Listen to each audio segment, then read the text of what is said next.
September 23rd was a rather grey day, but the things going on inside the gym at Reynolds Secondary School were far from grey.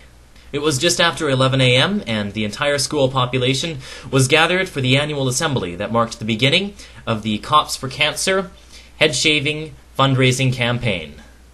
After a brief presentation in which the successes of previous campaigns were showcased, the contenders for this year's head shaving campaign were announced amidst much fanfare. Last year, Reynolds School raised over $35,000, which was a new record. The real question is, this year, can we make, or even possibly beat, last year's amazing total? Head shaving day arrived over a week later on the 2nd of October. We went into the head shaving with over $20,000 raised, and with high hopes to raise many more. This year's head shaving was a huge event, with hundreds of spectators and many people participating in the actual shaving.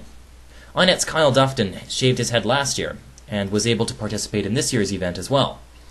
After he went bald, Kyle was able to speak with me.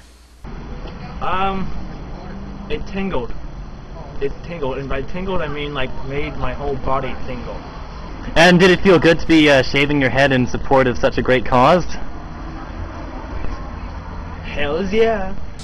As the lunchtime event wore on, the numbers kept adding up, and by the end of the day, over $27,000 had been raised, with high hopes to raise even more by the next day.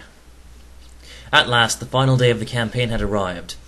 On October 3rd, the Cops for Cancer Tour de Rock bike tour arrived at the Reynolds Secondary School gym to pick up their check. All in all, over $29,000 was raised by Reynolds Secondary School alone.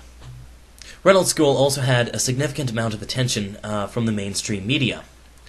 Czech News devoted a portion of their Cops for Cancer report on their 5 o'clock newscast to the Reynolds contribution, and Shaw TV channel The Daily, a local cable access channel, had cameras present during the Reynolds head shave.